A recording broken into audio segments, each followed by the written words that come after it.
Yesterday we talked about Sawamura, and I think his path within the story represents one of the most potent metaphors for how one truly becomes the best. To become the best, it requires constant iteration of oneself, constant iteration of one's techniques, constant self-reflection. You can't become number one when you're satisfied with the previous achievement. You can't become number one when you're stuck within the trenches of a past failure. It requires you to continuously pick yourself up, examine your winnings, examine your failings, and use those as a propellant force towards higher optimals in your life. Sawamura, from the start of the story, he was striving to become the ace. It took constant failure, constant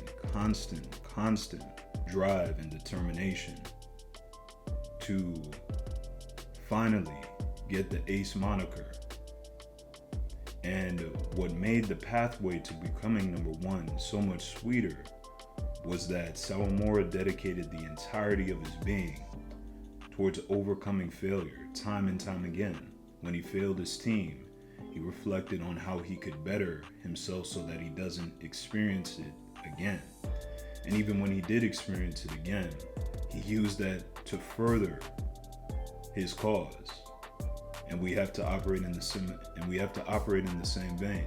If we want to become number one in whatever shape or form that looks like for us, it requires us to get out of the comfort of winning or succeeding. It requires us to move beyond the comfort of dwelling in our failures. And it requires us to push forward. If you want to become number one, it's going to be a product of your transformation repeatedly, day after day.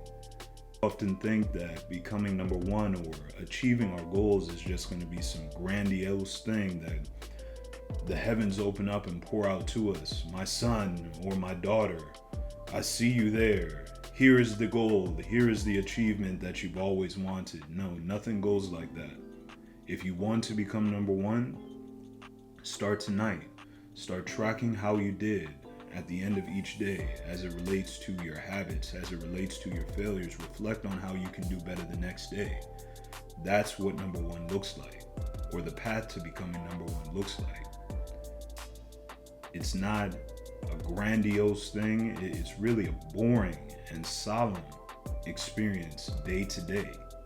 And it's little things like that, those little moments of self-reflection accumulating over time that lead you to the number one achievement.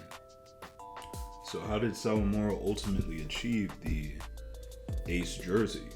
It was a product of daily reflection and a consistent effort to do better based on the answers he arrived at with his self-reflection.